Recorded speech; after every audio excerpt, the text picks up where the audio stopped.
Check how you sound in the mic. Check. Yeah. Mic check. One, Check. two, 1, 2. 1 2 1 2.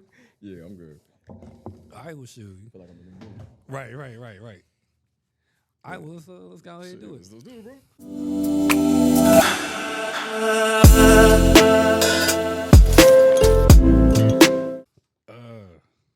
Wow, I'm nervous. This motherfucker here.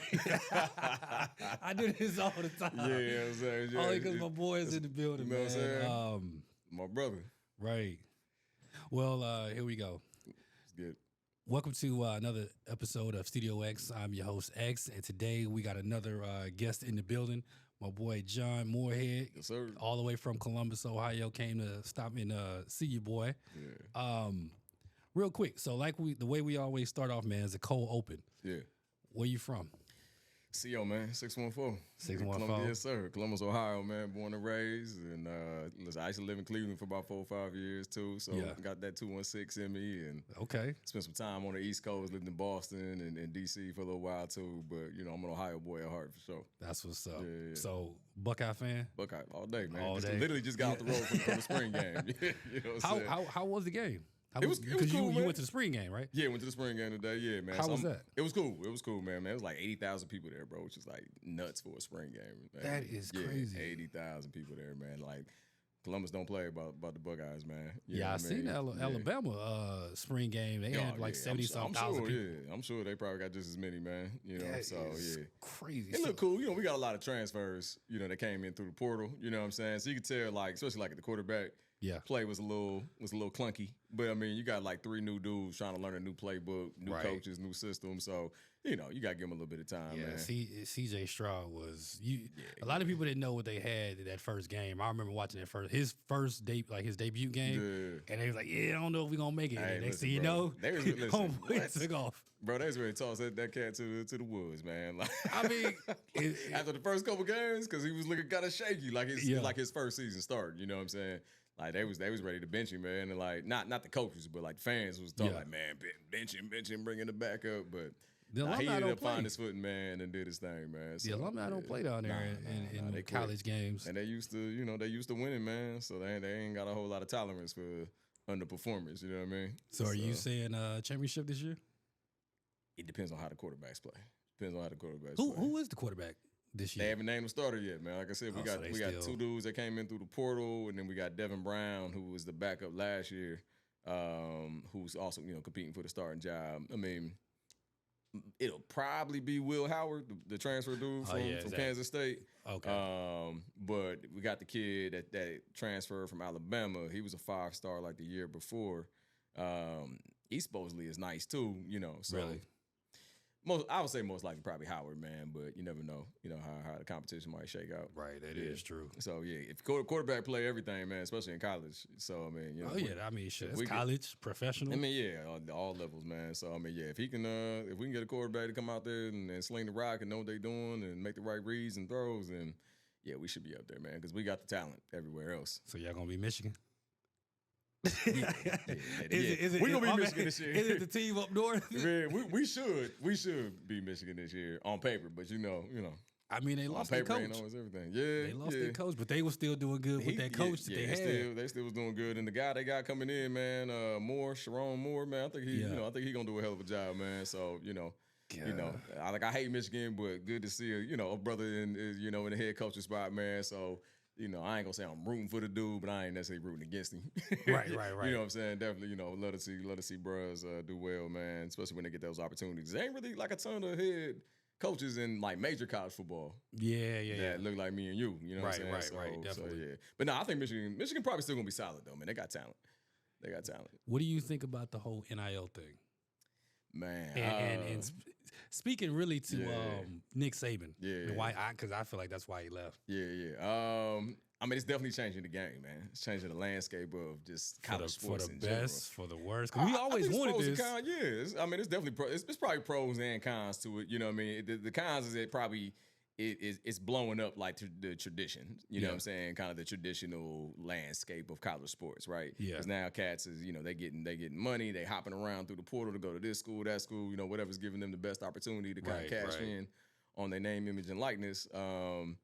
You know, and so, you know, like in the past, you would have dudes staying in the same place for like at least 2-3 years, you know, sometimes 4. Now with the portal and the NIL deals, you know, cats is in and out. So that kind of changes it. I mean, you know, I'm not gonna say it's a negative. It's just nature of the beast. Right. You know what I'm saying? But man, I'm all for cats getting their money. You know what I'm saying? All for cats getting paid for their name, image, and like this. I mean, the NCAA, man, been making billions of dollars off the backs of these athletes for years and years. You know what I'm saying? Free labor for real. Bro, listen, yeah, I grew up, man, in the era of the Fab Five, dog. Like, if they'd had NIL back then, what? Bro, they'd have made a killing. I mean, listen, every black kid that was like in his teens, early 20s, everybody wanted to look like the Fab Five. Everybody was rocking the jerseys, the Webbers, the Roses, the Howards, all of that. Listen, bro, I had the bald head or the low boy with the, you know what I'm saying, with the part in the middle. You know, we had the baggy shorts and the black socks. What?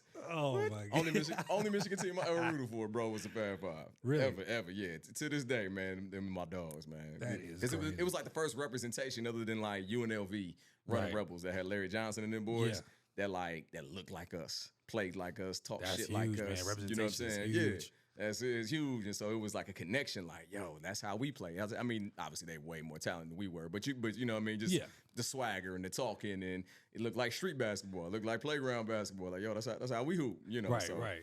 Yeah, but anyways, man. But yeah, like the NIL back then, like they'd have made a killing, bro. So like, you know, it sucks that it's taking this long. Cause cats like that really, they owe them reparations, bro. Like damn near, like NIL as much money reparations. they could have had. Oh man, you know what I'm saying? Ridiculous. They need to be grandfathered in, but I mean, nah, it's it's the nature of the business, man. I mean, listen, let them boys and girls, you know, make money off of their likeness, man. Whether it's the fellas or it's the ladies. Ladies killing it right now too. That's a good segue. I was gonna ask you about that. The ladies killing it.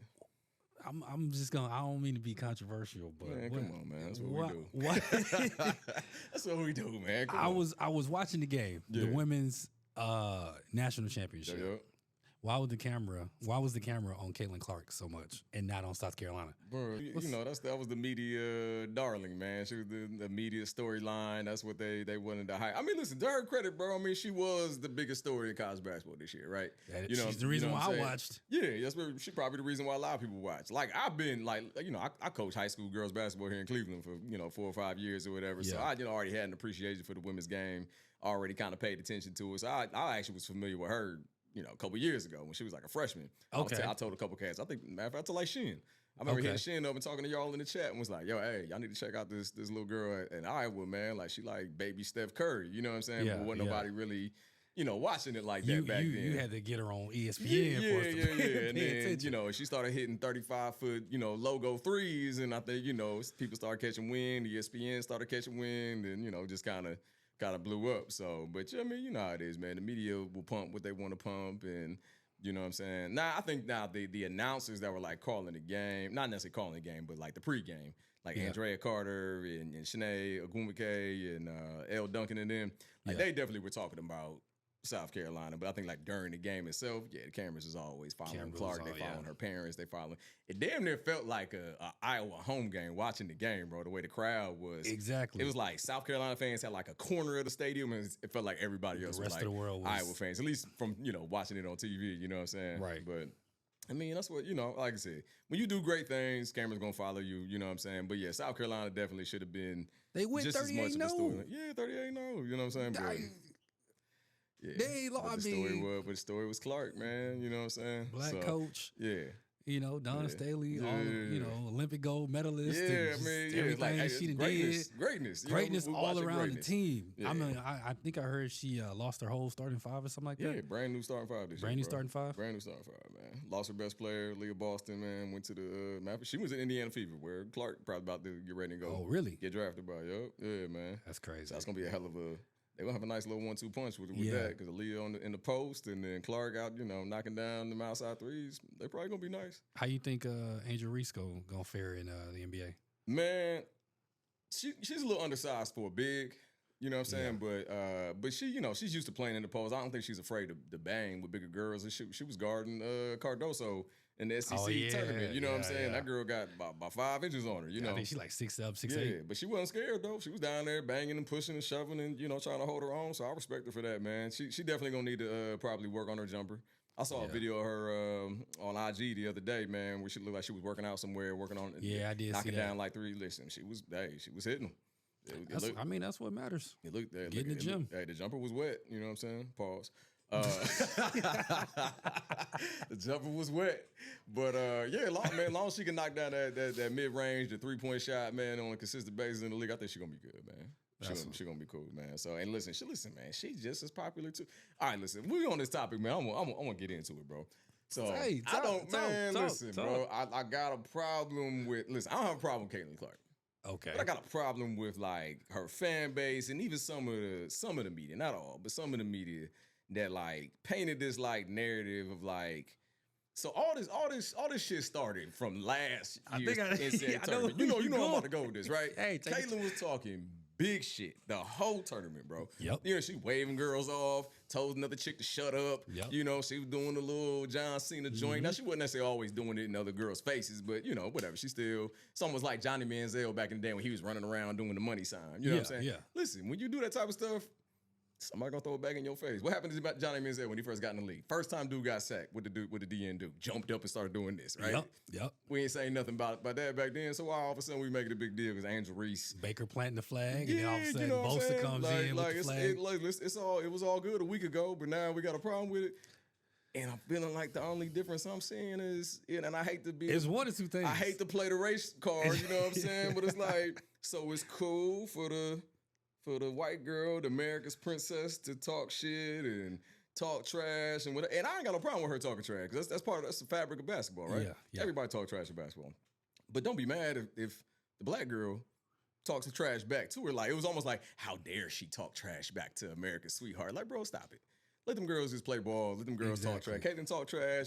Angel talked a little trash back to her. She pointed at the ring. Okay, she won the chip. And that's why, like, they hugged it out. Yeah. Just because you know you had to put it on display for everybody. Say, hey, look, there's no beef. Ain't no beef, right? I don't think them girls ever had beef we just with going at it. Here's the thing, though. Angel Reese came out in the tournament last year, bro. When, like, after Iowa beat South Carolina, I think LSU girls, saw that game or whatever, right? And they saw how like Caitlin Clark waved Raven Johnson off, you know what I'm saying? Yeah. And so they were kind of like, yeah, that's like mad disrespectful, you know what I'm saying? And it was just like, yo, and she said, we got our South Carolina girls' backs. So when they played the game, and they beat them handily. They beat them by like 17 points. It wasn't like a close game. Right. Like LSU beat them convincingly, right? Right. So she told y'all we gonna have their back. So she didn't do nothing. She didn't tell y'all she was gonna do. I mean, and it wasn't crazy. She wasn't like up in her face and cussing at her and talking crazy. She just pointed at the ring. She won the chip. She got the ring. Okay, listen, you win the ring, you can talk.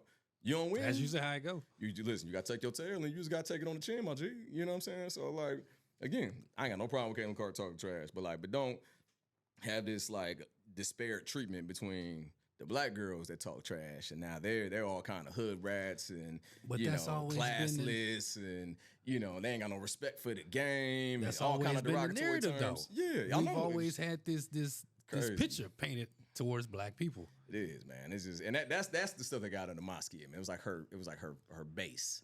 It's her fan base. Yeah, not like Kayla herself, but her her base. I ain't got no problem with that girl. When a white person when a white person do it is looked at as passion. Yeah. She's passionate. Yeah, it's like Tom Brady. Yeah. Tom Brady screaming in cats' faces. He mad shit. Let's fucking go, going crazy on the sideline. He's such a leader. He's passionate. Da da da. Richard Sherman. Let Cam Newton. Look at him. Yeah, Cam do that. Let Mike Vick do that. He's out of line and he's out of control ghetto. And he's ghetto. A quarterback is supposed to carry himself. Yeah, like bro, let's stop with these double standard narratives, bro. Like they athletes, man. They ballers, they players, they all passionate. I ain't got no problem with Brady getting in his teammates' faces. Hey, bro, you effing up. All right, cool. Brady, the leader of the squad, go ahead. Call it like you see it. But if Mike do it, or if Cam do it, or RG3 did it, or whoever, let's say the same thing though. You know what I mean? So that was my whole argument, man. With that same energy. Yeah, keep the same energy, man. With the LSU girls and Caitlin Clark, and they got real nasty in the comment sections, bro. Because I try to stay away from the comment sections on IG, bro. But I will like scroll and just look. You went down that rabbit hole. I just look and see. I don't get into the comments and like be like debating with people on. You know what I'm saying? But definitely some of the stuff, just the hatred towards the LSU girls. I'm like, what? Why do y'all hate these girls so much? Because they had the audacity to talk a little trash back to Caitlin Clark. Like, man, stop. Yep. You know what I'm saying? Like I seen this little post the other day. This like it looked like a TikTok reel that they did with their coach. Like Kim Mulkey was in there with them, and they were like, the girls were dancing, Mulkey's in the middle of it, whatever. Yeah, and I'm scrolling down and like, I hate this team so much, and and that coach is classless, and I'm like, y'all hate because they made a TikTok video with their coach, like. Do you know how many of these? I'm sure the Iowa girls probably make TikTok videos. Maybe not with their coach, but I'm sure they make TikTok videos. The songs are probably different. The music in the background is probably different. You know what I'm saying? But I'm sure they probably do, and they having fun. That's the camaraderie of that team, man. Let them girls be. That's how they connect. You gotta understand, man. We live in a different time. Yeah, people are given a phone or a keyboard, and they feel the need to say something that they can say something. Yeah. They keyboard gangsters. Yeah, keyboard. You know what I'm saying? Just like, bro, like stop with this, man. So I ain't gonna lie. I was rooting hard for LSU. I was rooting hard for South Carolina. Again, not because I had a problem with Iowa or Caitlin Clark. You know what I'm saying? Because the Iowa girls can hoop, man. Oh yeah, it wasn't just and not just Caitlin Clark. And it was so crazy even after they lost, bro. It was like, she didn't have any help. She had nobody to help her on the team. I'm like, wait, hold on, pause. Because before they lost, it was like, oh my God, so and so was so great, and the girl that plays in the post, Hannah, I forget what her last name is, but people were pumping her up, Loki or something like that. And then the Kate, was it like Katie Martin or something like that? Yeah, Katie Martin. Listen, she's solid, bro. Like she had help. Like let's not. She didn't have like a team full of 5 stars necessarily like South Carolina, but them girls could play too though. Let's not like completely like discredit them and just make it seem like Caitlin was left on an island with no help. That was a close game. Like if you have no help, there's no way that game is that close. Of course, for that long. Now South Carolina obviously had the talent advantage. Man, they pulled away down the stretch, which was what I kind of figured they probably would do. You know what I'm saying? But let's not make it sound like she was playing with a bunch of bums, a bunch of JV girls, and then Caitlin Clark. Like, no, them girls playing D1 college basketball too. Like they probably better than 90% of them MFers in the IG comments talking trash about, like, come on, stop, bro. Oh, your regular esporter guy couldn't beat some of the girls. Yeah. And it was funny, man, because I even heard, people even trying to like downplay like Raven Johnson. They're like, oh, she didn't play good defense. Dude. Yeah, Caitlin scored 30 points on her. Yeah, that's great defense. Dude. I'm like, bro, hold on, pause. She scored 18 points in the first quarter when Raven wasn't guarding her. She scored 12 points for the rest of the game. 5 of those points were free throws. She got 7 points on actual buckets the rest of the game once the defensive switch was made. And that's Caitlin Clark. And it's Caitlin Clark. And once Dawn switched Raven Johnson on to her in the second quarter, she scored 7 points off of actual buckets the rest of the game. Wow. 5 points were free throws. Sounds like pretty damn good defense. That's pretty good. You know I'll take that. Yeah, man. Like, and even like you people like when the game was over, when like Dawn Staley started crying, like as soon as the game was over, right?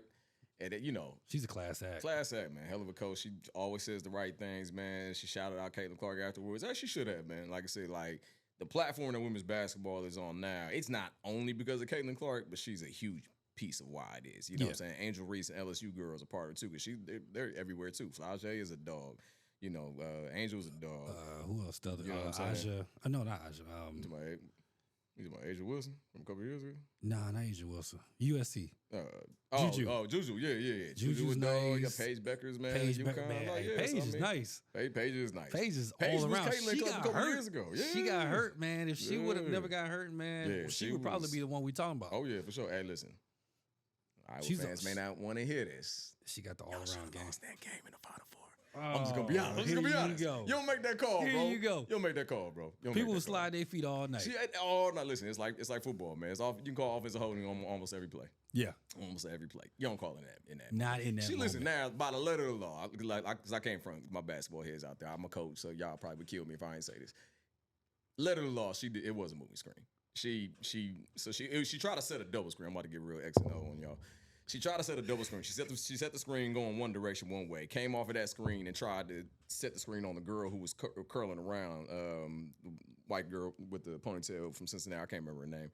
But she was trying to set the second screen on her, but she wasn't in her line of path as she was coming. Yeah. So she had to step over to get in her line of path to make contact to set that screen. Right.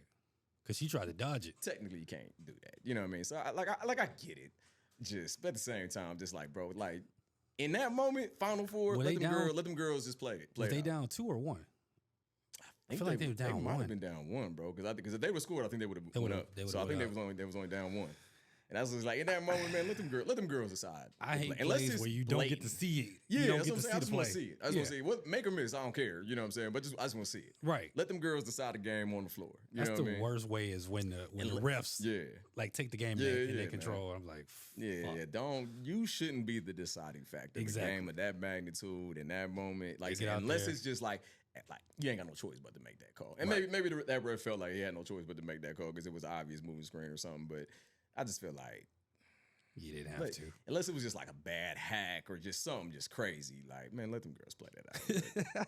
It is what it is. I digress. You know what I'm saying? But what's I gonna tell you, man? Going back to Dawn, like you saw Dawn when she was crying, like when the game was over, man. I was like talking to some people about it. And again, I hope you don't get no hate in your comments for what I'm about to say, bro. But like historically, bro, you like listen, I've been watching basketball. You play basketball, and I'm sure it's probably similar in Texas too. But man, I grew up. I've seen it my whole life, especially at the high school and even in the college level, man. Where it's like games like that had the media definitely painted this narrative of it was like, especially in the LSU Iowa game, it was black versus white. You know what I'm saying? It was good versus evil. You know what I'm saying? Woo, whatever.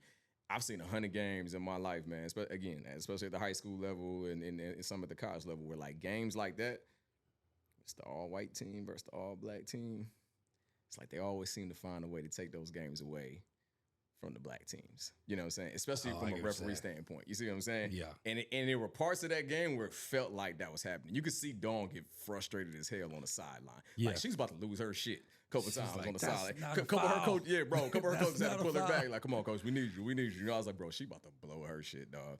Cause she's looking at the refs like, I can't believe y'all calling some of this trash that y'all calling. You know what I'm saying? And it kind of felt like they're gonna try to find a way.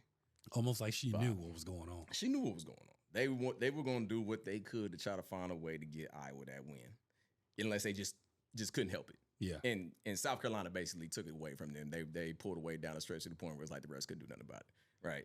And I think to a degree, part of the reason why she was so emotional because like historically, you see black teams, predominantly black teams, get games like that taken away from them. Yep. And it felt like it was going that direction at a point in time in the game. And I know some of y'all don't want to hear that, especially when you're going against the Steph Curry. I mean, again, megastar, and she's deservedly is a megastar, right? For the stuff that she did in the last 2 years, especially, you know what I'm saying? So, like, again, not knocking her for her greatness or the platform that she, was elevated to, man. But it just, felt like damn near the whole world was rooting for Iowa and Caitlin Clark, right, to win, to win that game, almost like finishing her story. So listen, if they would have won fair and square, cool, whatever. But don't let the refs decide that shit. And it felt like at a point in time, it was kind of like the refs, like wow, y'all really like there was some like blatantly, obviously either bad calls or they just didn't call it at all. Refs like, God damn, we can't put them away, bro. Like, listen, we're trying to get Kayla in this story, bro. In the first quarter. I know we've been talking basketball for a long time, man, but go ahead. In the first quarter, bro, there was this one play, man, where Clark was like she was coming down the baseline, kind of curling up off of like a screen. Now she's coming up. The girl who was guarding, I can't remember who was guarding at the time. She literally 2-hand pushes her, and the girl goes like flying back, hits the ground, like no whistle. I'm like. So I think I did see that. We just not calling it? You know what I'm saying? I think I did and see then, that. like, a couple minutes later on the other end, you know what I'm saying? Like, a girl goes straight up in the air.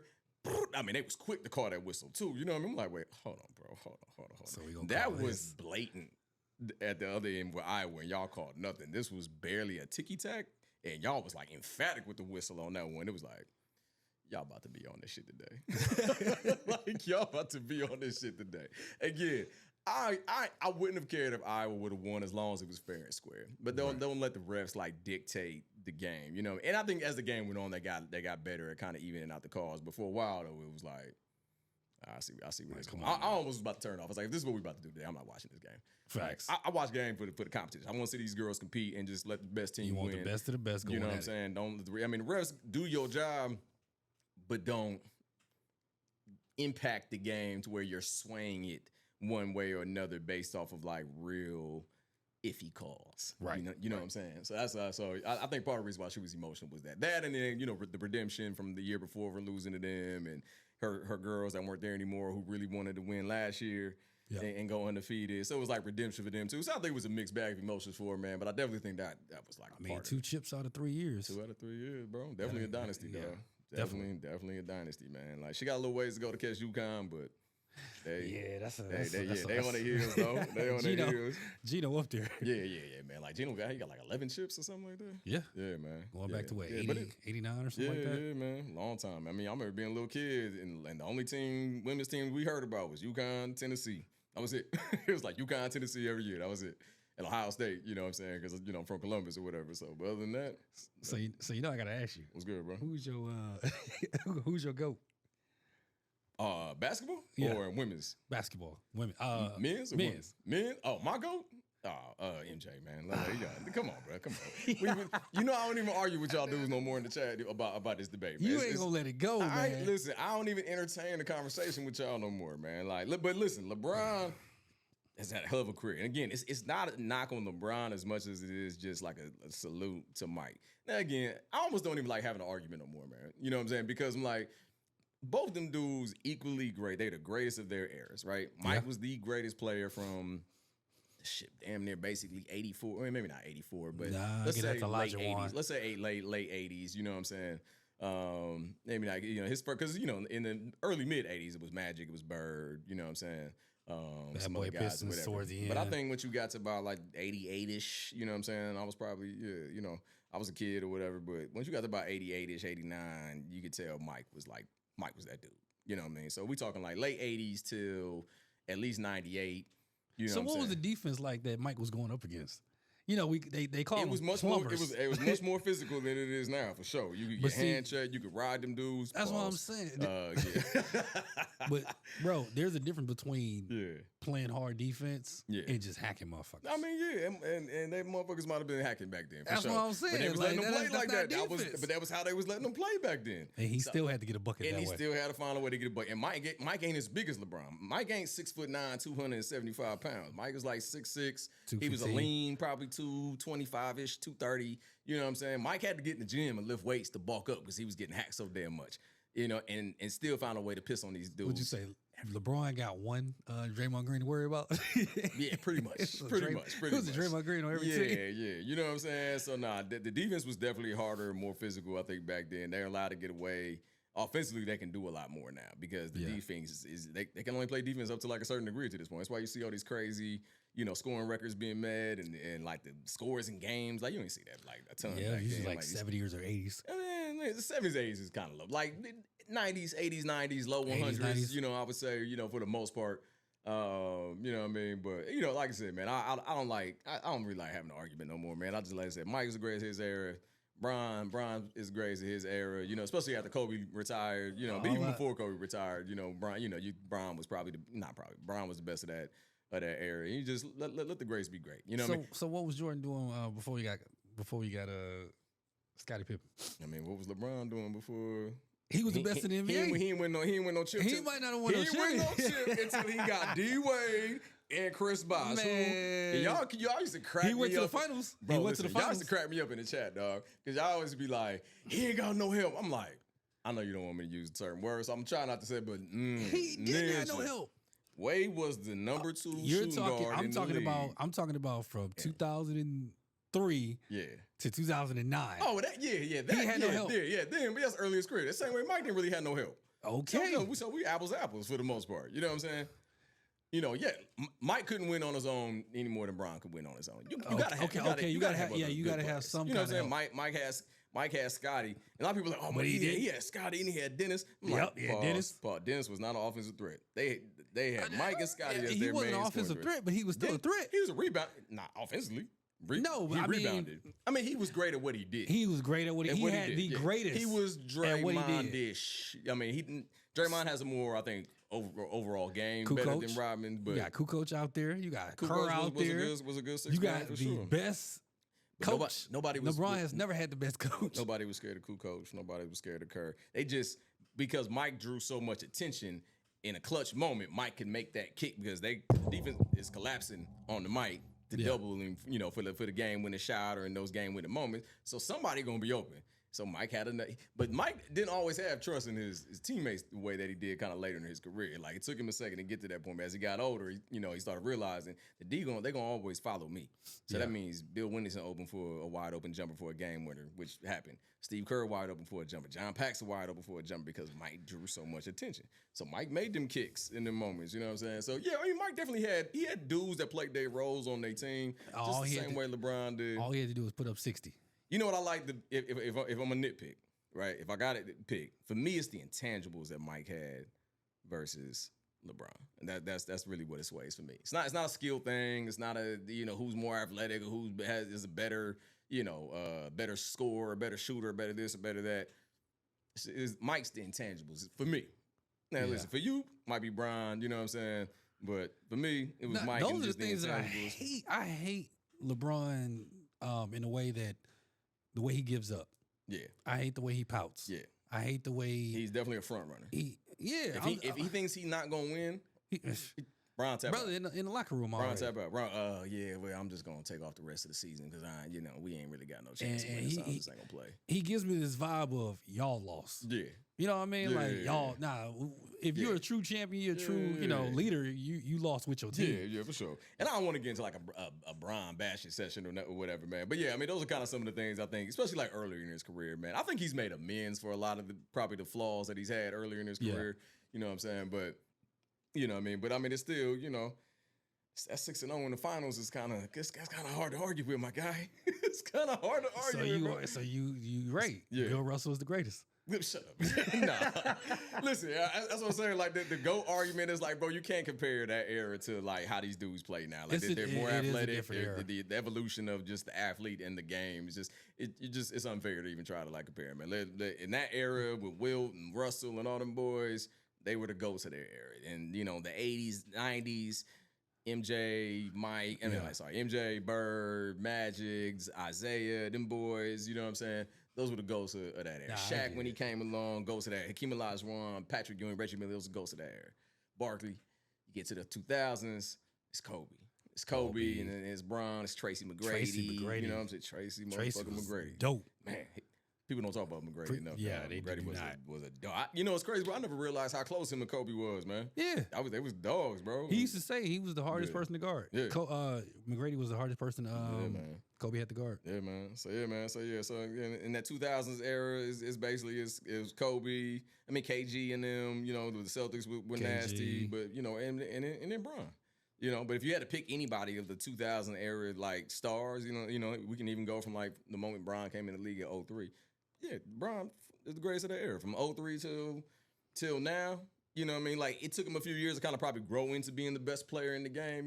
For a period of time, it was probably either him or Kobe. That was the argument. Yeah. But there was a period of time where you knew Bron had kind of elevated past Kobe because Kobe's career was starting to be on the decline. And Kobe, my favorite player. You know what I'm saying? But there was a point in time where you just from a skill set wise, where Bron had kind of elevated past, and Kobe was kind of on a downward. Kind of decline. But Kobe was still that dude, though. He was still a dog, you know what I'm saying? But just injuries. Yeah. Injuries and stuff like that. Teams.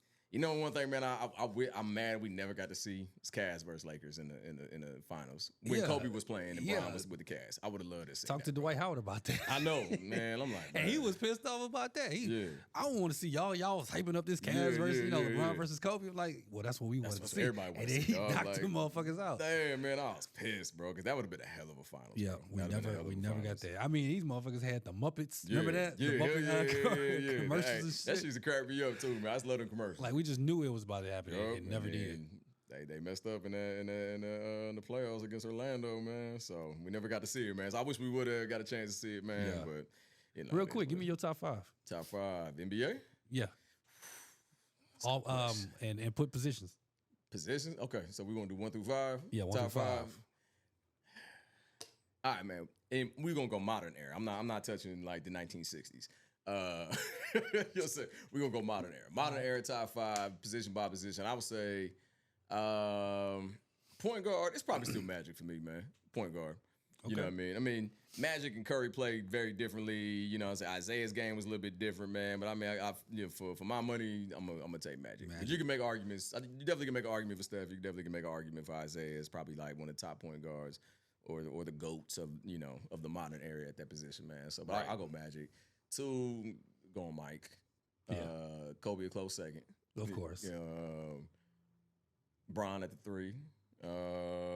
So you would have Bron and Magic? You just asked me the top. Now, if I was creating a lineup, like we ain't going there, we doing semantics now. If we just doing greatest at their positions 1 through 5. Yeah, okay. In modern era. Now, if we talking about an actual lineup to balance it out, then my answer probably you would, different. yeah, okay. That makes sense. That makes sense. So Magic would be my GOAT point guard for the modern era. MJ 2, with Kobe a close second. Bron at the 3. At the 4. This way it gets dicey. I know. Let me skip to the 5. 5, and I'll come back to the 4. Oh man, watching both of these dudes, man. Like Shaq and Olajuwon. Shaq was like an unstoppable force, right? Especially Shaq in shape. Shaq, what? Like young Shaq. Shaq was coming down running the point, dog, full court. You know what I'm saying? Is this Orlando Shaq? Orlando Shaq, like slim Shaq. Yeah. What? Shaq was a problem. But Olajuwon schooled his ass in the finals the year they played, though, man. Olajuwon had that motherfucker in a spin cycle.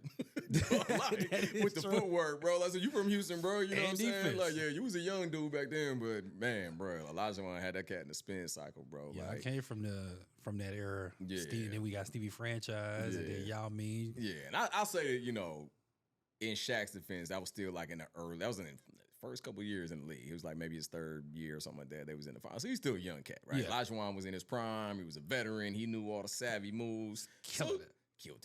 I mean, Shaq held his own, but Olajuwon was killing him, though, with the footwork. Plus, Olajuwon could pull Shaq out the paint because he could hit that little mid-range. Yeah, that's true. You know what I'm saying?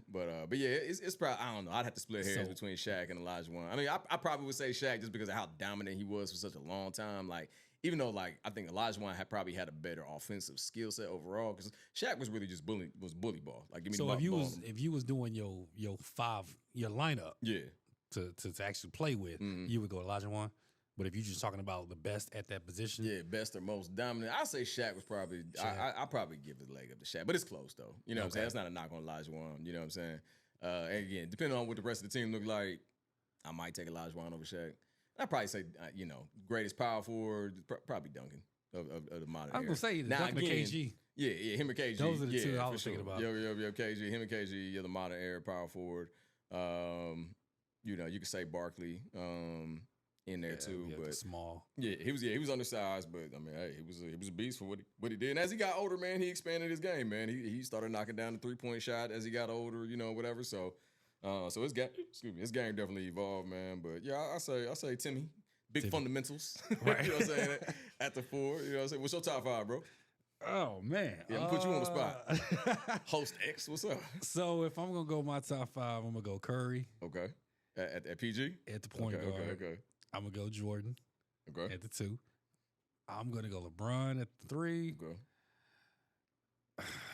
I'm gonna go KD at the 4. Okay. We get a lot of pushback from some I know. Stephen A. be in his feelings right now. I know. And we just talked about KG, but I feel like what Kevin Durant can do against both of those. Yeah, I mean, I feel like, but and then Shaq, of course. Okay. Yeah, I ain't really got too. The only person I would, like I say, I would go Curry. Yeah. I just feel like Curry's a threat all over the court. He is, man. The only thing I worry is his defense, his size. Yeah. And you know what? And I'm a Curry guy. I'm a Golden State fan, man. So I defend Curry, man. Like, early in his career, yes, he wasn't the greatest defensive player, but he's small for the NBA. Compared to me and you, he's big. The dude's like 6'3", right? Yeah. So but for the NBA, he's smaller. But he actually has gotten better defensively. You know what I'm saying, in his career. Like they still try to like pick on him in like pick and roll situations and stuff like that. Yeah. But he's actually gotten better, man. And he's bulked up. He kind of knew like I couldn't be this frail, so I got to hit the weights. You know what I'm saying? He's bulked up. Like, nah, man. Cats be trying to sell Curry short. Like Curry that dude. Like real talk. Stop playing with that, man. Is he better than Iverson? And since I talked about it, we definitely got to talk about that statue. that little miniature ass statue they gave that man. Like, y'all couldn't give AI better than why he got the play school statue. You get him in the play school statue, dog. Like, why did he do this? Like, I'm talking about he pulled up to the statue and he was looking at it eye to eye. Bro, I said, wait a minute. Hold on, dog. I'm like, unless all the other statues of y'all's legends inside the stadium look like that, why this man's statue about this tall? Right. Brother, it looked like something he could take home. Like his tire look bigger than that statue, bro. Like, come on, bro. Stop playing. Stop playing on that man's legacy. The most influential man, the most influential player of our generation was Allen Iverson. When he comes to the sleeves, he comes to the tats, the cornrows, all that. Listen, the way he talked, the way he moved. I remember it was a period of time, bro, when AI was on the cover of magazines, bro. They was airbrushing his tats. Oh, really? Out of the pictures, yeah, because that wasn't acceptable back right, then. That you know what I'm saying? Because people can't forget, like AI came up in like the early '90s, early mid '90s. You know what I'm saying? He was at Georgetown, like early, like the early midish part of the early '90s. You know what I'm saying? So like it wasn't. Nobody was really doing that back then. Right. AI had the cornrows, the tats, especially once he got in the league. When he was at Georgetown, he just had like a regular kind of low haircut or whatever. I don't think he was like super tatted up like that back then. But once he got into the league. Oh, yeah, because that's when he crossed Jordan. Yeah. When he was still with the low cut. Yeah, he still had the low cut. Yeah, I remember that. Low cut. And I think he was starting to like get his tats then, but he didn't have a ton. But as he got a little older and was super tatted up, like I want to say it was Slam magazine. He was on the cover of a Slam magazine where they airbrushed out his tattoos at one point in time. You know what I'm saying? So, but yeah, man, I would say definitely from an influential standpoint, man. AI probably of his era. For sure. This is what I say, because I don't like disrespecting greats. AI is the most influential of his era. I think Steph is probably the most influential of his era. Influential on the game. I could agree. AI is influential on the culture. Because that shit getting on my goddamn nerves. And the game, too. Because a lot of dudes, I think LeBron even came out and said, like, AI was a dude that, when he was growing up, cats, was really looking up to. It was MJ and it was AI. You know what I'm saying? So, but like now, you ask kids growing up now, who they try to emulate? Steph revolutionized the game, bro. Like, before Steph and Clay came along, Splash Brothers shooting 30, 40 threes a game, wasn't nobody shooting threes like that. I mean, they were shooting them, but they weren't shooting them like that. That's all they The whole league shoots like that now. Yep. Who started that? So literally, that man changed the way the game is played now. They made it cool to shoot like that, but then they also figured 3 is more than 2. It's more than 2. We got to keep up with these dudes. The big shooting threes now. Joel Embiid, big ass, motherfucker, 7'2", 300 damn pounds. You ain't getting drafted if you're not a stretch 4. Yeah, or damn near 5, bro. Or 5 that can actually shoot a 3. Yeah, for sure. We don't want nobody that just you got to be able to space the damn floor. You know what I'm saying? And then, but that allows the free flowing movement of the game. Cast to penetrate, go to the lane. You know what I'm saying? Drive and attack. If you can pull that big out, because your big can shoot threes. Yep. Oh man, LeBron dudes like that can take you up the dribble at will. And they're going to the bucket all day. Yep. You know what I'm saying? And again, that's why Cat's getting 70 points. To get 70 points like it's easy. You know what I mean? Mitchell, 71 points. Right. Somebody else I'm like, didn't that just happen last week? Luka, yeah, you know what I mean? So 145 to 139. I'm like, come bro, on, man. crazy. Y'all ain't playing no defense. Nah, none at all, man. But yeah, man. I like I say, I ain't mad at that, man. I say, yeah, Steph. Like I said, even though I grew up, so Magic Johnson as a kid was my favorite player. Like I was, I got a couple years on you, my boy. So yeah, I remember Showtime. Like I ain't gonna say my whole age because we ain't gonna put it out there like that on your podcast. But nah, I get it. But I grew up, you know what I'm saying. I was a kid in the '80s, man. Lakers was the first team I remember watching playing them Showtime Lakers, man. Magic, Worthy, and Kareem, and Byron Scott, Mike Cooper, all them boys. You know what I'm saying? So Magic was my favorite player growing up, man, for sure. Like even when MJ came along, I was still a Magic dude. Everybody was MJ. And I did not like MJ. I was just like, I'm Magic, dog. Like y'all over here dick riding on Mike, bro. I'm Magic, my dude. So you stayed with him. Is he the reason why you became a Laker fan? I mean, the Lakers, Magic was my favorite player, but I loved that team. I loved how they played, but Magic was my favorite player on that team, though. You know what I'm saying? I mean, shoot, when you had it lucky, man, because you had your favorite player at the time came in his rookie year and went all the way to the championship. Yeah, I ain't see that, bro. I was there. I don't know if I either wasn't born or I was like one. Oh, when that happened, you know what I'm saying? So, but so he was already nice when you. Yeah. I'm talking like. 85-ish, something like that. You know what I'm saying? 85, 86, you know, in that range, I think is when I remember start like watching them. He was in the prime. Yeah, you know, and again, I was still a little kid, but it was just, but you know, back then too, though, TV was, again, the way they broadcasted games was different, man. The only teams you really saw back then on TV was the Lakers and the Celtics. You know, when Mike came in the league, you know, the Bulls, you see the Cavs because we lived in Ohio, you know what I mean? But local teams are the big teams. Yeah, I mean, I was, you know, the Pistons when, you know, the Pistons took off, you know, but that was really it, though. You didn't really see a ton of other teams. Not a lot, you know what I mean? But yeah, man, the Lakers was my favorite team as a kid, and it took me a second before I warmed up to Mike. But then once I did, though, you know, like, all right, he's like, that dude the dog, bro. That dude the dog, man. Listen, it hurt my feelings, bro. And I think it was the '90s finals when the Bulls played the Lakers, and the Lakers were that team was starting to get old. You know, you could kind of tell too, but it was a coronation. Like you knew Mike was coming, you knew the Bulls was coming, and that kind of sort of cemented it, right? We got lucky in game one, and then game two, I knew it was a wrap. When this motherfucker came down the lane, bro, and went up with one hand and then switched in midair to the left hand, I was like, oh, we not winning this shit. I was just like, we not winning this shit. I was a kid. I was like, yeah, we not gonna win this shit. I mean, because you looked at Mike, he was like, something different about this motherfucker. He do shit that he was like a unicorn. He was like a true unicorn of his time. Yeah, he was the one. If we go back to the guard, man, the one thing I will give a little bit of credit to what some cats say LeBron is a GOAT. I will say there are definitely, like, now there are more dudes with just crazy athleticism that play in the game now than back then. Now, there were dudes that were ballers back then too, you know, and that were athletic for that period of time. But if we're comparing them to, like, some of the dudes now, like, again, their eras, like, athletes evolve, the way they train, the way they take care of their bodies evolve. So, it's all I'm like, man, we like comparing apples to oranges to a certain degree in some way. That's why I'm like, man, just, hey, Mike the best of his era, LeBron the best of his era, bro. Just leave it alone. You had brothers out there with Chuck Taylors on. Man, what? Versus some bleeding from their souls. Yeah. Like, playing on hardwood for 40 minutes, man, 48 minutes. Yeah, craziness, bro. So, but yeah, man. Man, we got into all of this basketball, bro, from asking me where was I from, dog. And then well, let's circle back. It's all good. What I was gonna say. So yeah, what was life growing up for you in Columbus? What was it like? Man, as a kid. My parents was married, man. You know, it was older sister, younger brother. We grew up in a suburb of Columbus, man, until I was about 9, called Reynoldsburg. Reynoldsburg at the time was, you know, predominantly white, man. We was like, when I went to school, in elementary school, there was maybe a handful of other black kids I'd seen, you know, at school, most days or whatever. So we actually ended up moving out of Reynoldsburg when I was in like 4th grade, because from what my dad told me, it was like somebody like burned like a small cross in our yard or some shit like that, something crazy, you know what I'm saying? And some boss was like, nah, fuck that, we getting out of here, you know what I'm saying? And again, this is the 80s.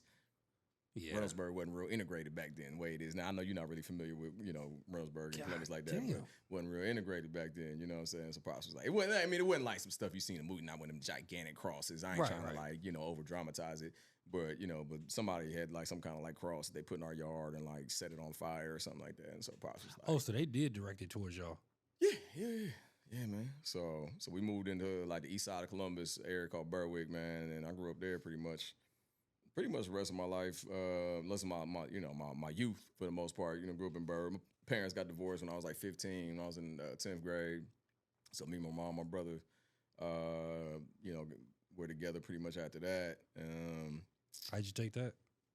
I mean, I think, you know, change is hard for, you know, anybody, right? You know, especially a teenager. I tell people all the time, like, I don't think I was traumatized because my parents divorced. You know what I'm saying? I remember I wasn't even really that mad that they like split up. I was mad we had to leave the house because we had a nice house. You know what I'm saying? You know, my pops made decent money, man, and so we had a nice kind of like upper middle kind of class. Like, you know, so we leaving all this? I was like, damn, well, like, y'all couldn't wait till I graduated. You know what I'm saying? First, you know what I'm saying? I just want to stay in the crib. I'm like, I'm only a couple years away from graduating. You know, so but I mean, listen, you know, and again, me and my pops super close. Love that dude. That's my dog, man. You know what I'm saying? But I mean, if my mom wasn't happy, bro, you know what I'm saying? And if pops wasn't doing what he was supposed to be doing to make that marriage work, you know what I'm saying, the way it's supposed to work. And not to say he was, you know, it was all his fault or whatever. I'm sure they probably both had, you know, some flaws or whatever, man. But I would have been devastated if I'd have lost my relationship with either one of my parents, right? Yeah. And I had this like conversation, especially with women. A lot of times, who they get real fearful of, like, well, I don't want to get divorced because it'll traumatize my kids, and kids are a lot more resilient than I think adults give them credit for. A lot of times, it's the adults who aren't resilient. Right. Y'all are the ones more afraid of the change than the kids. The kids will adapt and adjust. You know what I'm saying? Use it as like an excuse? Yeah, sometimes, yeah. I think some women do for sure. But that's that's a whole nother topic, bro. I got personal experience with that. But yeah, man. Like I said, if I would have somehow like maybe not had the relationship that I had with my pops up to that point, you know what I'm saying, after they got divorced, then yeah, I probably would have took it harder. But I talk to my pops all the time. He picked us up almost like every weekend. We did stuff with him. Now him and my mom had their issues and still kind of had some stuff. And as I got older, I kind of got aware of some of the things that was happening. It was kind of like, hey, bro, you need to chill, with that. You know what I'm saying? But it didn't change my relationship with my dad or nothing like that. So I mean, people, there might have been a part of me maybe deep down inside, because I was getting in trouble a lot at school at the time, but I was getting in trouble a lot even before they got divorced though. So that's what I'm saying. Like there was never a point in time, bro, where I was like, I'm pissed off because my parents are divorced, so I'm gonna go to school and act crazy. Yeah. You know what I'm saying? Like that thought never really like crossed my mind. I think I was just more like, this is like mid-90s when like Menace to Society was popping, all these like, kind of hood gangster movies, you know what I'm saying, was out. And so it was glorified. So we was like, we about to do some dirt, motherfucker. You know what I'm saying? Like we gonna act a fool in school. We gonna do, whatever. So I think it was, probably more of that than anything, man. But yeah, like I said, man, I don't think I was too like traumatized by it. Pops always was in our lives, and yeah, man. So I don't know. I don't really feel like I was like overly like devastated by it. You know what I'm saying? And even especially as I got older, me and my mom like super, super close. Like that's my heart and my soul. You know what I'm saying? So moms were happy. Especially as I got older, I'm just like nah. Like I would rather my mom be happy and my dad be happy and they not be together. You know what I'm saying? Than to try to force themselves to stay together, but they not happy and they miserable. Because we was gonna feel it eventually. Like they did a good job of kind of hiding it because we didn't really see it. It was like crazy. The day that I found out my parents were getting a divorce, my sister had been like saying like, mom and dad getting a divorce. Mom and dad getting a divorce. I'm like, yeah, right. No, they not, bro. Like, stop capping. You know what I'm saying? And she was like, no. I said, why you think dad's sleeping on the couch all the time? I'm like, because motherfucker like sleeping on the couch. You know what I'm saying? You and La La Land. Yeah, bro. Like, I don't know. Like, he always slept on the couch. I ain't think nothing of it. You know what I'm saying? So, I was like, all right, whatever. And then, like, not too long after having that conversation, I remember one night my mom came to my room. Me and my brother were just in my room, like, chilling. And she came in there and was just like, hey, guys, I need you guys to pack your stuff up, whatever. We're going to be moving this weekend. So we were just like, oh, okay. It's like a Wednesday. Yeah. You know what I'm saying? Like, oh, we moving this weekend? Like, you mean like 2 days? Like, oh, okay. Okay, so we all going? She was like, no, just me, you, and your brother. We were just like, okay. Oh, okay. That's what's up. And that literally was the only conversation we had. Wow. She didn't say like me and your dad been having problems and blah blah blah blah. She ain't get in all that. And I don't think she needed to. You know what I mean? She didn't need to necessarily like throw my dad under the bus and like say a bunch of negative shit about him to me. You know what I'm saying? Or my brother. And she just said, hey, we going. That's what it was. When you got older, did he had that talk with you? My dad? Yeah. No, or did you ever? My mom, reach me out? and my mom have had conversations about it. Me and my pops ain't never really, really talk about it. It just was what it was. You know what I'm saying? I mean, I know he didn't want the divorce though. You know what I'm saying? She wanted it, and so he was salty. Like, so the only thing that I hated about them getting divorced was that they wouldn't. My mom tried to communicate with my dad. My dad was, he was angry. He didn't want the divorce. Whatever. So he didn't like talk. I'm not talking to your mom. Tell your mom, blah, blah, blah, blah. Or my dad or my mom would be like, well, tell your dad because he won't talk to me. So I got caught in the middle sometimes and having to like relay messages back and forth. I'm like, dang, can't y'all motherfuckers just talk, bro? Like, like stop putting me in the middle of this shit, bro.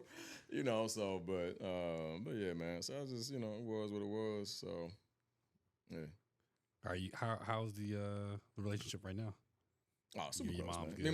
Me and my mom super close, man. Like always. I mean, listen, I talked to her on my way riding up here for for a little bit. So, man, like I said, mom's is my biggest supporter, biggest cheerleader, man. Like I said, we always been close.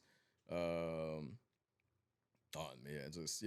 Relationship is still as strong as ever. I remember, man, first time ever seeing my mama cry, man, and like, bro, I lost it. And I was like 8 years old. Like, I'm like, mommy, please don't cry. Mommy, please don't cry. I don't want you to cry. Like, you know what I'm saying? Bitched up quick. Like, man, I like, ran over to her. I'm hugging her. You know what I mean? I'm like 8, 9 years old or something, man. Like, yeah, man. So like I said, that's my heart, man. So as I say all the time, man, that relationship, man, you know, the relationship between mothers and sons in general, you know what I mean? But in particular, man, black mothers and black sons, man, it's a different dynamic. That's a different type of bond, you know what I'm saying? And all, you know, black fathers and you know, and their sons and black fathers and their daughters, that's a different dynamic too. But just black boys and their moms, man, it's just because, you know, in a lot of scenarios, black boys and their moms, they usually go through the wire together. They usually go through the fire together. You know what I'm saying? Shit, I'm one of them. Yeah, grew it out my father. You already know that. Yeah, so bro. Yeah, it was hard. But she's all I had. Yeah, man.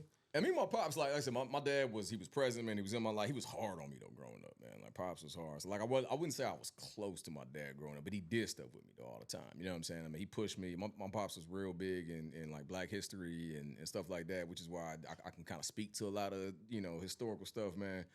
I remember him taking me to like these black man think tanks at the University of Cincinnati when I was in high school, you know what I mean? And just being exposed to this like just black male empowerment, you know, workshops. And like my parents are no joke. For them to be as high yellow as they were, man, it was the most pro-black motherfuckers you ever met in your life, bro. Like, listen, they used to make me like read these like black history books about different like, you know, civil rights leaders and, you know, just and different folks that were just major contributors to, you know, the movement in black history. Yeah.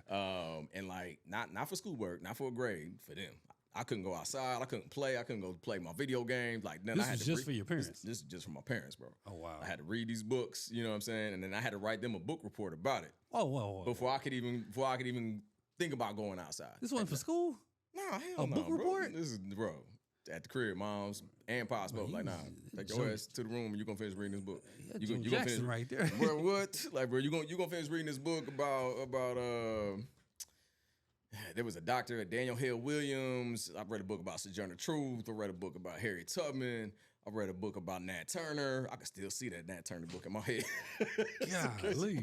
I was sitting at that desk, bro. They made me read them books, man. Like, and like these is like real ass. This back in the days, real ass books. Well, no audio books. Well, you had to really read. I had to really read that motherfucker. You know what I'm saying? Like, wasn't no cliff notes. You know what I mean? Right. You know what I'm saying? Like, nah, dog. You gonna read this whole book, and then you gonna write a book report about it, and then you gonna tell us what you learned. And they already know what was in that book. Yeah, they knew. Yeah, bro. You know what I'm saying? So they listen. But you know what? And at the time, I used to be like, oh, man, I just want to go play with my boy. I just want to go hoop. I just want to, you know, whatever. But, man, as I got older, man, I appreciate it. Like, real talk. You know what I'm saying? Because, like, one, I wouldn't be the man that I am to this day with them, you know, pushing me the way that they push me. But, you know, them forcing me to, like, absorb that knowledge and have an understanding and awareness of just history. You know, and just what our people have been through and where, you know, what we came from to what we are now, you know what I'm saying? So there's a pride that you kind of take in seeing what we evolved into, you know what I'm saying, Black excellence, and just seeing the growth of it, man, from the 80s to 2020s, you know what I'm saying? So, yeah, man. Speaking of Black excellence, what's good, I don't know if y'all know, but this is a Harvard alumni. Man, you hyping me up, man. What made you... Harvard, speak on that. Man, listen, bro. You know what's crazy is like at no point in my life did I ever think I was ever gonna be a Harvard for any damn reason. You know what I'm saying? Like, really? I wasn't a great like student like in middle school or high school. You know what I'm saying? Like my grades I was always really good at math. You know what I'm saying? I like history, you know what I mean? But like in general, like my grades was like, you know what the kids say, it was kind of mid. It was kind of mid. You know what I'm saying? So I really wasn't a great student. So like even like, I knew I wouldn't go to college once I kind of started getting older in high school, you know what I mean? But my grades had been so kind of whack up to that point that, you know, I kind of limited the schools that I really could get into, you know what I mean? So anyway, say all that to say, man, like I wasn't like the greatest student back in the day. So just Harvard wasn't even really on my radar, you know what I'm saying? And so, but I got better as I went to college. Like I was a decent undergrad student. I was a better grad student. And then I had a hell of a start to my career in education. You know what I'm saying? I think that, you know, that start to my career in education on top of being really strong in grad school is what kind of helped me get into this fellowship program at Harvard. But honestly, man, I was working at a community college in Columbus at the time, Columbus State Community College, and it was a short term kind of contract position. They were switching the semesters, so I was an advisor for that kind of transition period. But the job was ending, you know what I'm saying? And they were only keeping a handful, you know, of the advisors they brought on. everybody else was getting let go. But you knew that up front, though. You know what I mean? So it wasn't like they caught us off guard with it. So I honestly, man, was just looking for like, well, shit, what I'm gonna do next? Right. You know what I'm saying? And so I kind of stumbled across on LinkedIn, and I think it was in like one of my fraternities, like paid group pages, you know, on LinkedIn or whatever. And I saw somebody post about this fellowship at Harvard, and so I was, you know, clicked on it, man, kind of read up on it or whatever, and it was like, shit, I mean, I meet the minimum requirements. You know what I'm saying? I meet the minimum requirements, you know, fuck it, why not? You know what I'm saying? Yeah. So, but once I said why not, and I was gonna do it, like, I've always been the type of person, man, like, some people would be like, oh, John, you all over the place, you do this, you do that, whatever. Like, when I lock in on something, I'm locked in. You know what I mean? And that was one of the moments of my life, bro, where I was so locked in, bro. You know what I'm saying? I mean, like, and shit, you know, Ron was roommates at the time. You know what I'm saying? Ron, I tell you, like, I used to come home every day, bro, and I would sit at this computer and I would work on this fucking essay. And I like would work on this shit and work on this shit and work on this shit. And I'd edit it. And I'd call people, hey, read this for me. Tell me what you think. Tell me if I need to make changes. Woo. I'm looking up, I'm like statistics and researching this and researching that. So, you know, throw it in my essay or whatever, man.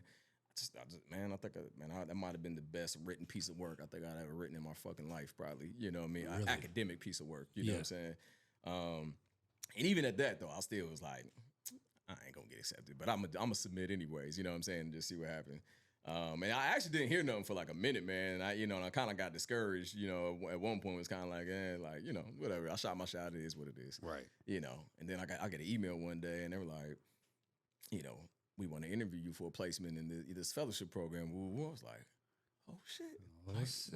Like they like we know we're gonna move you on to the next round after reviewing the applications, blah blah blah. And it was only it was a selective fellowship program, so it wasn't like it was just open to anybody. You know what I mean? So you had to get picked to move on. You know what I'm saying? So I was like, get the fuck out of here. Like, what? like I'd have been cool with just making it to the next round. Like, oh, hey, listen, I made it to the second round. I'd have been cool. Like, hey, I tell my kids one day, hey, I almost got in Harvard. You know what I'm saying? Almost. Like, you know, we're going to celebrate that. That's like, enough. What? Like, bro, if you'd have said that, you know what I'm saying? When I was a kid, I'd be like, fuck out of here, bro. Your ass ain't going to Harvard. You'd have been like, you know Obama went here, right? That's right. Listen, people didn't think I was going to graduate high school, man. Like, let alone, like, go to damn Harvard at some point in my life. You know what I'm saying? So, right. Like, yeah, my child was crazy. We can circle back to it, man. But, man, I was in the Scared Straight program at one point. They called it Checkmate, but it basically was Scared Straight. You know, I was in 10th grade. What the hell like, you doing in Scared Straight? Man, got expelled from school my first junior year. I was a little bit of a knucklehead. Yeah, bro. I wasn't like no thug or nothing like that. It was just hard head, you know what I mean? Did a lot of dumb shit. So, but we'll circle back to the Scared Straight, man. But yeah, man. So like, you know what I'm saying? I got moved on to the next round. I ended up getting hit up, and they said, you know, they want to interview me. So I do this like phone interview, and it was crazy, man. It's like the day, like leading up to the phone interview, right? I'm like prepping for it. Well, I'm like, I'm cool. You know, about an hour before I'm supposed to get the phone call from him, I like went off into like a little office and just studied some more to kind of finally get ready. Like cool all the way up until like the moment the call, you know, the phone rings. Yeah. Then all of a sudden I get this 617 area code, which is like Boston, you know, area code or whatever in my phone. I was like, oh shit. Like that's them. Like, you know what I'm saying? Hey, bro, what? Like heart racing, dog. I'm like, what the fuck? So I, you know, answer the phone, get on the call, all these like preppy Harvard sounding motherfuckers on the phone call. I'm like heart like man, I think I did one of the most clutch things I've ever done in any interview in my life, where like we were a couple questions in and they asked me a question and I just had a complete brain fart, bro. Like I had no answer to it. Like I just was drawing blanks and I was just like, you just sitting there like not saying shit. I mean, not for like a real long time. I thought quick. I mean, I guess, you know, I've always been able to kind of think quick, you know, I've been able to think quick on my feet, you know what I'm saying? So, but I just didn't have nothing. So I was like, shit, I gotta come up with something else. Like I can't just sit here and like in silence, you know what I mean? So I just asked them, I was like, you know, hey, can we actually come back to that question? And they were like, you know, never been asked that in an interview before, but you know what? Okay, yeah, that's fine. And I was just like, and so they was cool enough about it, went on to the next question. And then as I answered more questions, it started triggering stuff in my head for that question that I didn't have nothing on. Yeah. So when they circled back to it, I was cool. Like I knew what I wanted to say. You know what I'm saying? Like that probably is what saved me to get into Harvard, because otherwise I was going to bumble my way through that shit, bro. I didn't know what the fuck to say. And it wasn't that I didn't have any experience in what they asked me. I can't remember exactly what the question was, but I couldn't articulate it in that moment. It just wasn't coming to my brain fast enough. You was thinking about the best way to say it. And I didn't know. Yeah, I was drawing blanks, bro. And I was like, so I was just like, yeah, you know, can we possibly come back to that question, you know what I'm saying, later in the interview and do-do-do. And I'm just like, all right, yeah, we can do that. And so, you know what I mean? So I think that saved it, man. And so when the interview was over, literally like that same day, bro, it was towards the end of the day, man, I got to get an email. It's about 4 o'clock in the afternoon. And my homegirl, Lauren, man, she worked with me at the time. Love Lauren, that's my girl. Lauren Moranti, if you watching this, shout out to you, the homie. Lauren, I get the email, I open the email up. Lauren just happens to be like standing over my shoulder as I'm looking at the email, whatever. And I had told her that I was, interviewing. I applied for this fellowship to get into Harvard, blah, blah, blah. I'm reading the email, dog, and I'm just like in silence. And the email basically says like, we're moving you on to the final round of for admission into, this fellowship program, blah, blah, blah. We'll be flying you to Boston in a couple weeks, da-da-da. Somebody will be in touch with your travel arrangements, da-da-da. She's like standing behind me. She's reading it while I'm reading it. She's like, oh my fucking God, dude, you're going to Harvard. You know what I'm saying? And I'm like, shh. Right. Don't say nothing, dog. You know what I'm saying? Keep it on the low. What, man? So, as I get off work, bro, call moms. That's that's number one cheerleader. Call moms, man. Tell her, I start telling her I got this email like they flying me to Boston, mom. Like I might actually get into Harvard. And bro, like I fucking lost it, dog. Tears, because of who you was talking to. It's just my mom, who I was talking to. She know my story. She know what I've been through. You know what I'm saying? And my pops did too. You know what I mean? But just me and my mom just always had that closeness. You know what I'm saying? Just always, and by that point, like me and my dad were like super close too. Like as I got older, me and my pops got like closer and closer. That was my dog. So I told him too. You know what I mean? But mom's was the first call. Just nothing against my dad. It was just mom's was the first call, man. But to go from like I was telling you earlier, going from scared straight and cats saying like they didn't think I was gonna graduate. There were some times where Pop said some fucked up shit to me when I was younger, man. I was embarrassment to his names. I'm junior, you know what I'm saying? And my Pops is always, he's always been successful, done well, has a major name in Columbus, you know what I'm saying? So it's a lot to like live up to when your Pops is like, that dude in the city you grew up in, you know what I'm saying? So to go from all that, you know what I'm saying? I'd had some run-ins with the law over time, man, and just gotten some different trouble, here and there, things that go right. So just all of that. You know what I'm saying? Been points in time where I was broke as fuck, like couldn't rub 2 damn dimes together, you know what I'm saying? To like, I might get into fucking Harvard, you know what I'm saying? And I was just like, Mom, this wasn't supposed to be my life. Like I wasn't supposed to be shit. Like, you know what I'm saying? Motherfucker, I had a 7th grade teacher told me I was never gonna amount to nothing. I was gonna work at Burger King my whole life. Like literally 7 years. Literally, I remember the name is Miss Banks. Miss Banks, if you out there, fuck you. 7th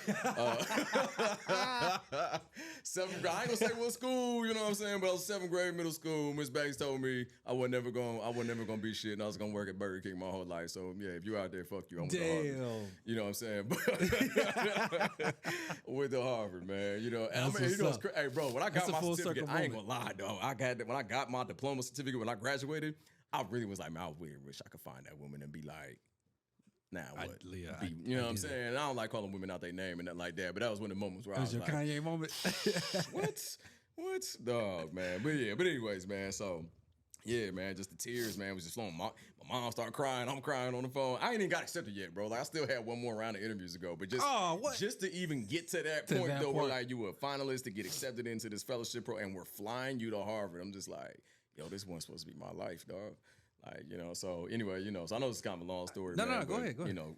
Flew out there, had like this day-long interview, man. Like it was literally like an 8-hour interview, bro. Like started at like 8, 9 o'clock in the morning, wasn't done until about 5:30. And it was like, I had to meet with like these different groups of people, man. Like I had a one-on-one with the dude who I guess would have been my fellowship kind of supervisor or whatever in the office that I would have been placed in. Yeah. I had a one-on-one like breakfast with him. Then I had like a couple of different committee meetings. Then I had a lunch meeting with a couple people who had been in the fellowship in previous years. Then I had another larger group interview, and I had a couple more large group interviews. Then I had like a one-on-one with somebody else. So it was a lot, you know what I'm saying? And everybody was mad cool though. Everybody showed love. And I remember there was this one lady, man. She worked in HR. This little Jamaican lady named Miss Smith, E-Tane Smith. So she ended up like being like my Harvard mom, right? And I remember like, even again, I still hadn't got accepted yet. she pulled me to the side after one of the group interviews I had that she sat in on.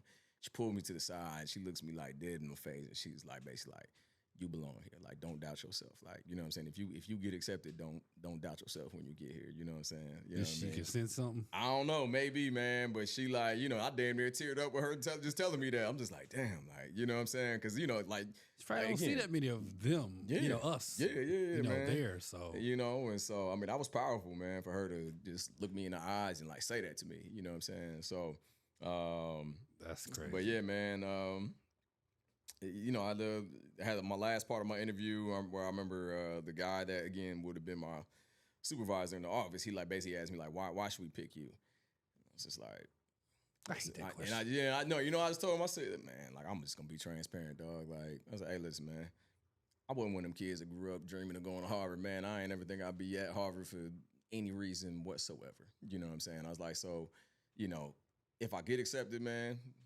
great. I'm gonna give you 110% everything I got.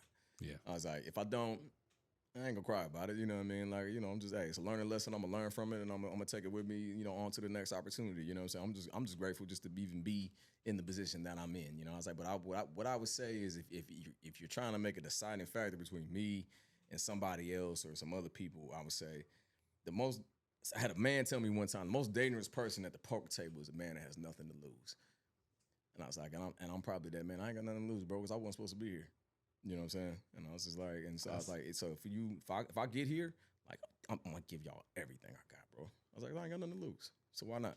You know, I'm just left it at that, bro. And I didn't know if I was gonna. And I remember getting back to the crib, and I told somebody what I said. They's like, bro, you know you got that shit, right? Yeah, I'm thinking, yeah, that was your Oscar moment. Yeah, he's like, bro, you know you got that shit, right? I'm like, I don't know, bro. Like, I just was honest with the cat, you know what I'm saying? That's the best thing, man. Yeah, I just was honest with him, you know what I'm saying? And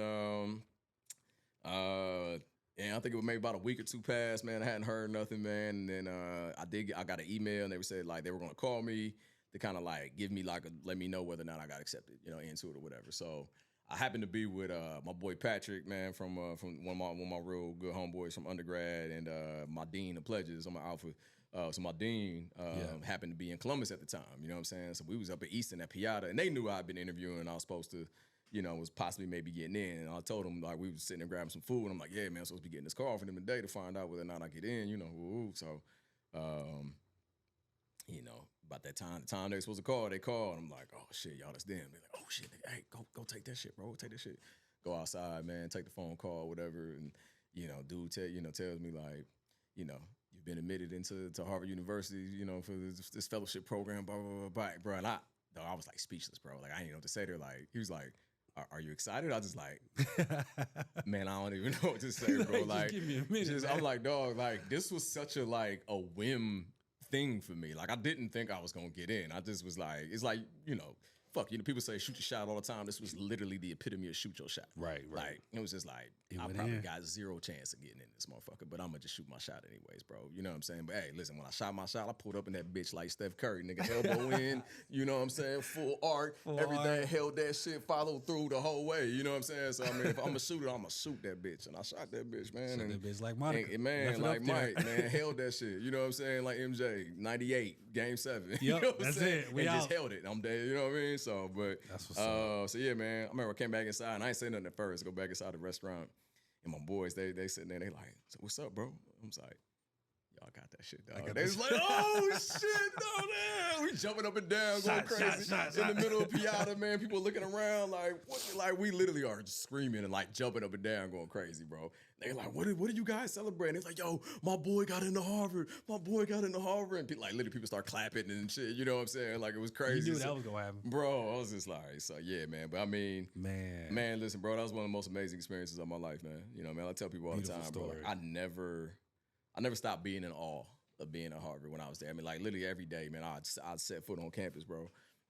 Go through them little pearly gates, you know what I'm saying, and go in the Harvard yard, and I literally, like, would just look around and be like, yo, how the fuck did I end up here? Like, you know what I'm saying? Like, never in a million years thought I'd be here. I used to walk up to the John Harvard statue. It's like one of the most, like, popular, like, monuments or statues on campus, whatever. I would walk up there sometime, man. I just like just stare at it and just be like, bet you never thought you'd see me here, man. Right. You know what I'm saying? Like, not just because I'm black, but just me. Like you probably never thought she's gonna see my black ass. You start looking at that kid. You know, yeah, that you start remember that kid. Scared straight. Scared straight. I was struggling in school. Just like I said, told you wasn't gonna be nothing. Wasn't gonna be nothing. You know what I'm saying? I can only imagine. Been arrested a couple different times. I mean, petty shit, but still, got got the cuffs put on you. That's a humbling ass experience, sitting in a jail cell multiple times, man. So to go from that to getting into Harvard, bro, was like. Damn, that's a hell of a story. Yeah, bro, shit was crazy, man. I had like some amazing people in my life, man, up there to this day, man. I love them people. I mean, my mentor, Dr. Counter, God rest his soul, man. He passed away, like 2017, man. But that dude was like a father to me, man. And it's crazy, bro, because I could talk about Harvard forever, man. So if you want to move on, let me know, man. But keep going. Dude was like, he's alpha. I didn't know he was alpha at first, man. And this motherfucker, like, bro, like when I tell you this motherfucker was hard as hell on me, I used to be like, gosh, damn, why is this dude busting my balls like this, bro? Like once I got in, I'm like, fuck. I remember one day he came in the office one day, bro. This is like within my first like maybe couple months, there. So the way the fellowship worked was I took classes and workshops and seminars and stuff like that, but then I had a job on campus where I was like basically an acting administrator of this. This is basically a diversity office. It's called the Harvard Foundation for Intercultural and Race Relations. Okay. And so that's where I was at pretty much every day was, I was working there or whatever outside of like going to classes and workshops and stuff. And so, he comes in the office one day, man, and my homegirl Heidi, shout out to Heidi, my girl. Heidi was the administrative coordinator at the time, man. And Heidi went on to do big shit, man. She was running the foundation after a while, ended up getting her PhD. She's out at, I think she moved back home. She's at the University of Washington now. She's like the director of like something big out there, man. God, but damn. Yeah, she did her thing. And she started off as a temp. Temp, essentially administrative assistant, and like rose all the way up to becoming the director of like the Harvard Women's Center on campus. And like I said, now she's out at the University of Washington doing her thing, man. So shout out to Heidi Wickersham, man. Like Heidi was a beast. That's crazy. That's my girl. But yeah, we was in the office, man, one day, and Dr. Counter comes in, man. He's like kind of sitting in between mine and her desk, and he's real proper, kind of uppity, Harvard black Negro. He's sitting there with his legs crossed like this, you know what I'm saying? He's like, Mr. Moorehead, we here at Harvard have a way of weeding out those that don't belong. I was like, fuck you trying to say? Right. And I ain't say that to him, but in my head, I'm just like, fuck you trying to say, bro? You know what I'm saying? I don't even remember what else he said after that, because it put me off so much. Like, damn, like, bro, I'm really like busting my ass, bro, trying to like do everything y'all asking me to do, going to class, doing this, doing that. I'm like, probably just testing you. Yeah, and I don't know. I was just like, damn, bro. Like I said, I can't remember the rest of the conversation, but I just remember he left. And I remember Heidi looked at me and she was like, don't let that get to you. And I was like, and the funny thing is, I was telling Heidi that when she started, because I knew, because Doc, I call him Doc. Doc had ran through about 4 different administrative assistants, like temps, you know what I'm saying? Because they would quit because he was hard as hell on people, you know what I'm saying? So when I remember Heidi's first day was my first time getting ready to come back home to visit after moving to Boston, and so I was only working like half a day. Heidi comes in, I just basically gave her a pep talk. I said, listen, don't let him get to you, don't let him get under your skin, like, you know what I'm saying? Like, stand up to him, speak your mind, like, you know what I'm saying? Because otherwise he gonna walk all over you. Right. I was like, listen, he may push back at you. I was like, but he'll respect you if you have some backbone, you know what I'm saying? And she was like, damn, she's like, I really appreciate you saying that. She's like, because I ain't been on any temp job where anybody's ever like kind of gave me like a pep talk or like a coach talk. It's like, nah, it's like, nah, because I'd seen like two, like I said, 3 or 4 different, people come in, in that role, and they bounced, you know what I'm saying? Because they just couldn't deal with him, you know what I'm saying? So it was crazy. So to give her that pep talk, and then she ended up, being the one that stayed. And I remember telling Doc, I'm like, Doc, she the one, dog. Like, keep her, man. She the one. You know what I'm saying? So, but I was gonna ask you, why did you become an alpha? Oh shit. How did that all come about? Yeah. Let me finish telling you the story from Harvard, man, real fast, and then I'll come back to that real quick. I forget where I was going with it, man. We was talking about. Oh, I was trying to finish telling you the story about Doc and how hard he was on me. Yeah, right. Yeah. So I remember. So Heidi. Doc leaves the room, and Heidi's like, just don't take it personal, I'm just like, I'm like, oh, why the fuck is he busting my balls like that though? She's just like, I don't know. She's like, I was thinking the same thing too. Like, damn, you know what I'm saying? But I don't know, man. Like, not too long after that, man, I must have earned his respect because like our relationship started to change. Like probably I would say probably within like a month or so, maybe after that. You know what I mean? I don't know if I started doing something differently or I just earned his respect. But all of a sudden, he just kind of started taking me under his wing, man. And we'd have these one-on-one conversations. He like encouraged me to like take more classes when other people was trying to tell me not to take more classes. He brought me along to like all these different meetings that, that he would have. Listen, this dude like he's like the Black James Bond, bro. Like I could have a whole like episode talking to you about that accountant, bro. This dude. So we this big event that we do. I'm a pub this man while I'm on here. Harvard Foundation, man, they always put on this event called Cultural Rhythms, right? It's like one of the biggest events on Harvard's yards, in the campus. And it's basically a celebration of just all the different multicultural student groups on campus. You know what I'm saying? Okay. And so, but Doc always gets a B-list celebrity person to come and kind of host it. And then they give them an award for their like philanthropy and things that they've done in their career and stuff like that, right? So, he usually goes to like the Grammys and, will sometimes try to, talk to people to see if people are available. But he's like good friends with Quincy Jones. Like heard this man on the phone talking to Quincy Jones before, you know what I'm saying? In the office. I'm like friends with Will Smith. Lisa Leslie called the office one day, bro. I answer the phone. It's Lisa Leslie. She's like, oh, hi, is Dr. Counter available? I'm like, damn, it's Lisa Leslie on the phone. Like, you know what I'm saying? Yeah, I got you. I hear him talking to like Blair Underwood on the phone one day. I'm like, yo, like, who is this motherfucker? You know what I'm saying? Like, so he asked me one time, he's like, oh, Mr. Moorehead, would you like to go to the Grammys with me this year? I'm like, yeah, dog. Like, question. Yeah, like, what, bro? So he's like, let me see if I can get an extra ticket. He's like, because he was already going with, I think his girlfriend or whatever at the time, whatever, but he was trying to see if he could get an extra ticket so I could go to help him, like, recruit. Bring somebody, Now he wasn't able to get the ticket, but you know what I mean? I remember like my interns, I had 15 interns at the time, and we were in this meeting, and they're like, yo, John, you about to go to the Grammys? I'm like, bro, I'm about to act a fool on social media, bro. What? And I wasn't even like a crazy social media person like that back there, bro, but I was going to go nuts. I'm like, hey, dog, I know you don't do this, but I'm flooding y'all shit. Got a vlog, got pictures, bro, everything, dog. What? Yeah. So, but anyways, man. So yeah, Doc was my dude, man. I love that cat, man, and I miss him, man. Like I said, I just had really great people at Harvard, man. Mama Smith, the lady that I told you, the Jamaican lady that talked. Me and her super close. She's talked to my mom on the phone, and you know what I'm saying, like. She want me to get married so bad, man. Because every time I see her, she's like, John, I want you to settle down now and find you a nice girl now. With a little Jamaican accent. I want you to find a nice girl and settle down. You know what I mean? So that's that's my girl, man. But anyways, we all want that, brother. Yeah, man. Yeah, I know. Yeah, we'll get to that, bro. We'll get to that. Everybody want to talk about that. Listen, Columbus, Ohio's most eligible bachelor, y'all. Like the Black George Clooney out here. Right. Nah, man. But you was asking me what made me want to be an alpha. My pops, man. My dad was an alpha. Okay, I didn't know that. Yeah, he exposed it to me, man, when I was, he used to take me to like, some different events and stuff like that when he was younger. Like, it's crazy though, bro. Like my introduction to Alpha Phi Alpha was not a pleasant one, right? My pops had this. It's a funny story.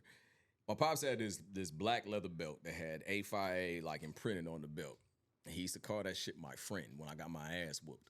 So he would be like, go get your friend. I'm like, no, I'm gonna get my friend that. Hell no. So he couldn't have called that nothing else. Man, bro, called it my damn friend, bro. I used to try to hide that shit from him, dog. Hide it under the bed, wherever, you know what I'm saying? So that was like my first like introduction to the letters A Phi A, you know what I mean? And that's like I older. Bad introduction. Bruh, what? Did it have holes in it? Nah, ain't holes. Nah. It was just a thick black leather belt, man. So, but as I got older, man, like I said, he would take me he got, some different awards from the fraternity for this reason or that reason. And initially, man, I really wasn't on it, man. Some of my homeboys there's a youth program we have called Alpha Esquires. And so some of my homeboys in high school were in it. They're like, yo, bro, like, you know what I'm saying? Like, you should do it too, man. I was like, I ain't doing that corny shit, bro. Like, nah, bro, I'm cool. He's like, motherfucker gonna stump the yard. Yeah. I was just like, bro, I ain't what they doing? Yeah, stumping the yard. Like, where you at? That shit corny, bro. I ain't doing that. But no, man, it's dope, though. I'm like, nah, I'm cool, bro. So got to college, you know what I'm saying? And I don't know, like it was like a light bulb kind of went off when I got to college, man. And I think a big part of it was, man, I wanted to have that connection with my pops. Because like I said, we wasn't like we were close, but we wasn't close growing up. Like I did feel like I was kind of a disappointment to him growing up. You know what I'm saying? And so I wanted to do something to make him proud of me. You know what I'm saying? And so that, that felt like something I could do. You know what I'm saying? And then, when I got to college, you know what I'm saying, I got to start to get to know the brothers. I actually didn't, it took me to like my third year before I really started like looking into becoming alpha and like and getting to know the bros. But I got to know the bros at Toledo at the time, you know what I'm saying, and we just kind of clicked, man, kind of hit it off. You know what I mean? It could have went left if, maybe we didn't vibe like that, but like kind of hit it off with a lot of them dudes from the jump, man. So I started going to like community service events and different activities they had, went to audit parties, just got to know the guys. And so that definitely helped just the relationship that I was able to kind of build with them. But then what they did too, like I always had a passion for like community service. I always had a passion for like working with youth and things like that. And so just kind of really seeing the impact that the fraternity had, in the community and even on our own yard, you know what I'm saying? And so those were like the biggest reasons, man, that like kind of drew me in, to the frat, Pops, and then that connection I had with the guys who were already alphas on campus and just like the work that they do and the things that the fraternity stood for. That's just what pulled me in, man. I couldn't get down with the hazing. Yeah. Yeah, I just man, listen, bro. You ain't about to get me go there on your podcast. We are a non-hazing organization, bro. I'm a grown-ass man. You was not the boss. I done seen the movies. Hey man, some of that shit is fabricated though. They be hyping some of that shit up. But I mean, listen, man, it's a process. That's what I say. Shaving my head.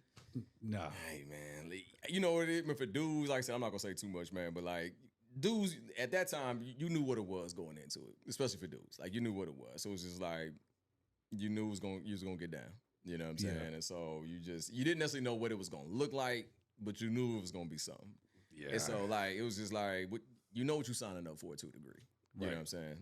You may not know exactly what it's gonna look like, but you know what you're signing up for. And for a lot of guys, it's a macho thing. I can do that shit. I can do that. Fuck that. They ain't gonna make me quit. You know what I'm saying? Right. Whole lot of motherfuckers quit. Whole lot of motherfuckers quit, man. Because it ain't for everybody, bro. It ain't for everybody. It's a tough process, man. You know what I'm saying? But people always ask me all the time, like, would you go back and do it again? Like, yeah, hell yeah. Like if you were around time and and you told me like this is what's gonna happen throughout your whole process and making it in and then everything that you experienced through the fraternity after that, you would do it? Yeah, absolutely, 100%. Do it all over again. I mean, shit. My best friend came out of that. You know what I'm saying? Moan. You know what I'm saying? Me and Moan ended up, cool. That's my brother. You know what I'm saying? And so, and not even just him, but I mean the dudes that made me. My sons, you know what I'm saying? Like, man, them my brothers, dog, for life. So I'll go back and do it all over again, man. That's what's up. Yeah, now, would I do it a second time? No.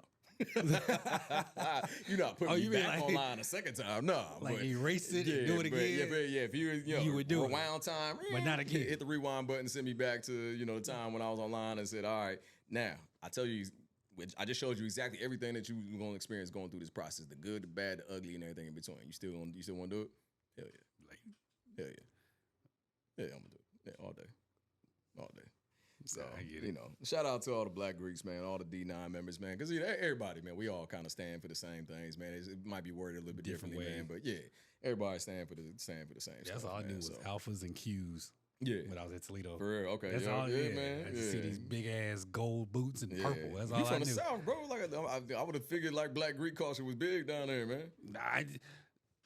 My life was a little different. I wasn't into school and college and all that just because, we ain't no money. We ain't get shit. We wasn't. I feel that. We were trying to keep the lights on. Yeah. Shelter homes and all that. Like I say, I was like old dude off Stumpy Yard. When I got to college, I'm like, what's all this stuff? I just want to go to class. Yeah. So everything y'all was doing, I was just the brother that was just there. Right. I never. It wasn't a big thing. Now. Had I had the traditional route where I graduated high school and went to Prairie View or went to TSU or Longhorns or whatever, then I would have been in that. But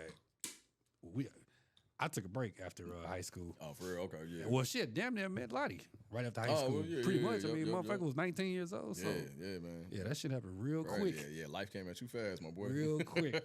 The only married person in the group. I remember that when I first got there. First got there, half of them was on the verge of getting married though. Moan and Doc, they was on the verge of getting married. I think CJ was the only one that CJ was already married. Had already got married, but after that, Doc was like they was close. You know what I'm saying? So yeah, man. So now I'm a lone wolf now. Lone wolf of the squad. What's going on? What's up, bro? Yeah, you can't be picky at this point. I know you ain't picky. Listen, I ain't never gonna settle. Like, you can't be picky. No, I'm gonna definitely be picky, man. Like, you know what I'm saying? Like, I feel like anybody should you want what you want. You know what I'm saying? And get what you want. Otherwise, you. What do you want? What do I want? I feel like you put me on like a dating show or something, bro. I mean, listen, man. I want a dope ass woman, man. That our energies match. You know what I'm saying? That we kind of equally yoked, so to speak, in a lot of things, man. A woman that I can have fun with. I can have deep conversations with.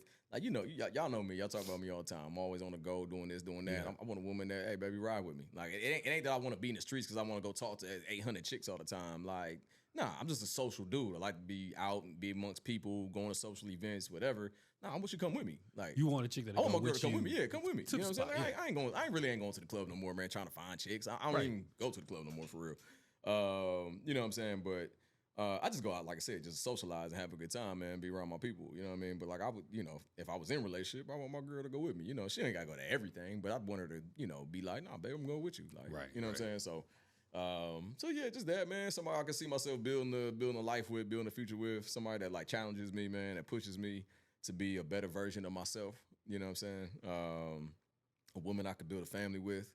You know what I'm saying? Like I still want to be a father. You know what I'm saying? Even though I'm in my 40s, still want to have, still want to have kids. At least one. I'd be grateful if we just one at this point. You know what I'm saying? So, there's been different situations, man, over the years that, listen, I probably messed up some. There's some where, I can definitely say for certainty, like, that she messed up, situations, some situations or whatever. So, man, the dating game is a tricky little thing sometimes, man. And, I think sometimes, especially as we get older, man, I think people sometimes make things harder for themselves than what they need to.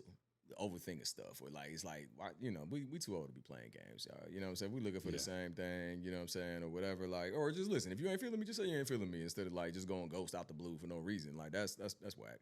You know what I'm saying? But anyways, man. So yeah, but that's what I'm looking for, man. So I mean, hopefully, at some point, man, sooner than later, it'll happen. I need you just let me know what color my tux need to be, brother. Brother, listen, you already know you're gonna be up there, bro. I'm right there. You already know you're gonna be up there, bro. I'm right there.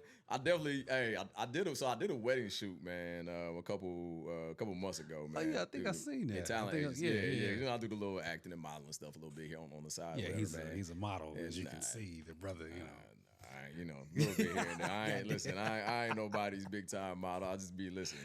I don't even know what I'm doing with that shit half the time, bro. If you see him in a white coat this summer, you know what I'm saying? I might be playing a doctor. He might be playing a doctor or something. No. I'm really trying to get into voiceover, bro, for real. Like I just got done with this voiceover program. Shout out to my girl, my coach, Haviland Maxwell. Super dope. She's been in the game for a long time. But I'm getting ready to actually record my first demo. For that, you know what I'm saying? So she actually just hit me up, I think yesterday or today, man. Told me the scripts was ready, so we about to start working on the scripts and then get in the studio in probably a couple weeks. So I'm happy about that, man. But so it's like animation or just like a little bit of everything, man. You can do different demos for different genres in voiceover. You know what I'm saying? So like my lane, I think to start off with, what I feel like most comfortable is like kind of like urban spots. Definitely sports, like empowerment things, or commercials, stuff like that. That is calling for a certain type of voice. I got a heavier voice or whatever. So sometimes if the script is calling for like a heavier voice or like a midnight love, kind of voice, I can, you know what I'm saying, I can do some of that or whatever. So, man, I'm gonna have to let you hear some of the stuff I recorded, man, like in class, bro. It's actually kind of funny, but.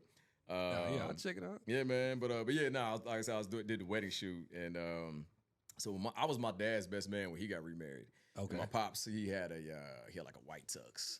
He had white blazer, black bow tie, and he had black pants. And so I actually kind of paid homage to him in that shoot, and I wore the exact same. I think I remember seeing type that of tux that he wore, and I think it hit me in that moment. Like, this is what I want to wear when I get married. Like, really? Yeah.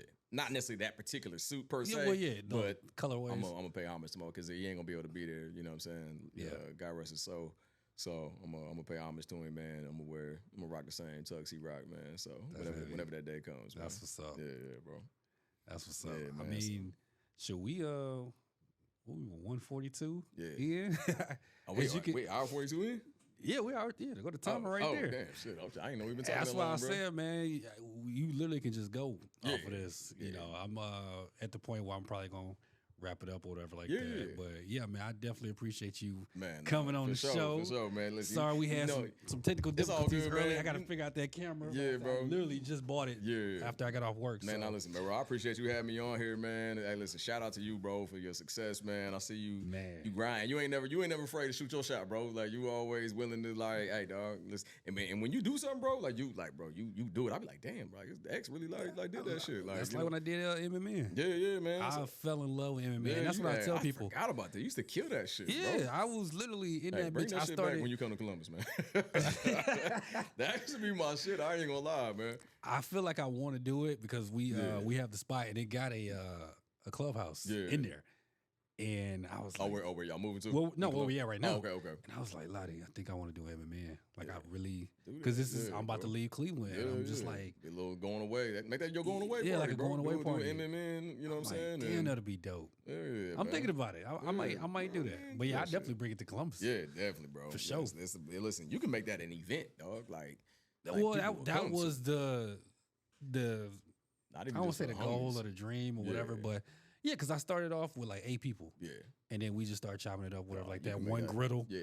And the next thing you know, you saw what it was. Over 30 people, 5 griddles in that mud, movie and all that. Was that which one did you go to? Did you go to the one when we had the comedian? No, I ain't go to that one, man. I think Kells went to one.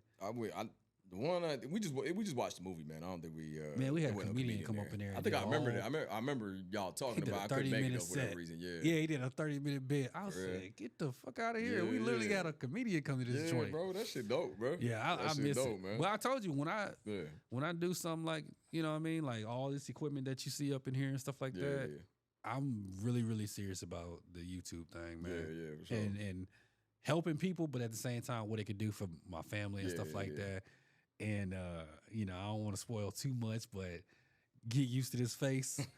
You know, definitely got some things coming down the line. Alert. Yeah, spoiler alert. Get used to this face, man. No doubt. You know, I really want to take it to the next level, man. Yeah, like I say, it's been growing. Yeah, man. I definitely can see you doing it, bro. It's been growing, man. Yeah, you got I love it. Platform, bro. Yeah.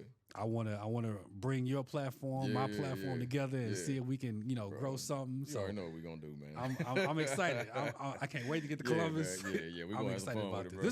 This was fun. This was easy. Yeah, like easy, I say, bro. I had a really good time. I already, you know what I'm saying? I already knew it was gonna be easy work, man. Yeah. You know what I'm saying? So yeah, bro. Let's get it, man. All right, let's get it. I can't wait to. Oh, next time I'm on, man, I gotta talk to y'all about this little thing on my chest, man. I know we showed on time, so I ain't gonna, No, it's cool. The trap trivia, man. I just shout this out, man, real fast. This is the event I do. Nah, I shouldn't say I do. Let's take that back. Let me start over. It's an event that I am the original host of and now co-host in Columbus. My homegirl and one of my best friends, Mia Cunningham, we went to college together. She started the event about 5, almost 6 years ago. And so me, her, and my frat brother Diallo were like the 3 that kind of started it. And then since then we brought on my boy Darius, who's also a host, with me too. So and that's my dog too. Shout out to DB. But basically it's just a turned up like trivia night, man. We just have like different like themes, you know what I'm saying? Like we might do 90s hip hop or 90s R&B, or we did King of the South one time. Like that shit got super lit. I can imagine. Because it's all just like down south hip hop. It ain't nothing but party music. You know what I'm saying? Right, the whole night was it was a damn party, bro. Like, you know what I'm saying? So I'm saying you been the one. You came to my birthday one that we did a couple years ago, man. So y'all boys try to get me shit faced drunk on the mic, bro. I was like, I gotta talk on the microphone. Like, man, you know I had a ball. I had a great time. Yeah, man. But it's a fun night, man. It gives folks, our crowd is a little bit kind of like an older, mature crowd. I would say like 30 plus for the most part. And as you get older, everybody don't want to go to the club all the time to have a good time, but you still want to go out and you want to turn up a little bit. You know what I'm saying? So it gives grown folks a chance to go out, turn up a little bit without having to go to the club, having fun, good music, good drinks, good food. That's all it is. We get on the mic, music, food, and a good vibe. Yeah, that's all we need. That's it, man. Bring good energy, man. And, I think we've been blessed to just bring that to folks, every time we go out, you know what I'm saying? And so we definitely have built a good name for ourselves in the city. And, we sold out our last Last one that we did, man, it was called Strictly R&B was the theme. Oh, man, like we had like 100 some people, bro. You know what I'm saying? Bought tickets for it, dog. Is it the same spot? No, it's a different spot called The Key. That's where we're doing it at now, man. So, but again, like I said, shout out to Mia, man, for just being the brain and the vision, you know, behind, you know, the whole thing, man. And she, you know, shout out to her for just giving me a platform to just get on the mic and do something I had never done before. You know When's the next one? Next Friday. Next Friday. Yeah, the 19th. Mom and Tiff coming. Really? Yeah, he just DM'd me. Yeah, told me that they bought tickets, man. So they be there. That's tough. Yeah. We doing a shout out, best of bad boy. Oh Lord. Take that. You got to say no. Listen, hey, bro, likes the party. Well, you got to tell him no. Well, we might as well get this one out the way now before it gets canceled. You know what I'm saying? So yeah, so that should be fun, man. That should be a fun one, man. So yeah, so if you're ever in the Columbus, Ohio area, man, look us up. Trap Trivia, MC Social Events on social media, on IG and Facebook. Follow us, man. You'll get updates on when our events are coming and stuff like that. So hey, listen, you won't be disappointed. If you come, you gonna have a good time. It don't matter if there's 20 people there, 200. We gonna kick it. We gonna have a good ass time. So yeah, so pull up. Yeah. All right, y'all heard it first. I just want to say thank you again for no doubt, coming to the Studio X27. You, for having me, dog. If you like anything that you heard today or whatever, don't forget to subscribe, like, and comment at the bottom of the page. As always, peace. My man. Get that shit, nigga. Get that shit, bro. Damn, I didn't realize we was talking that damn long, man.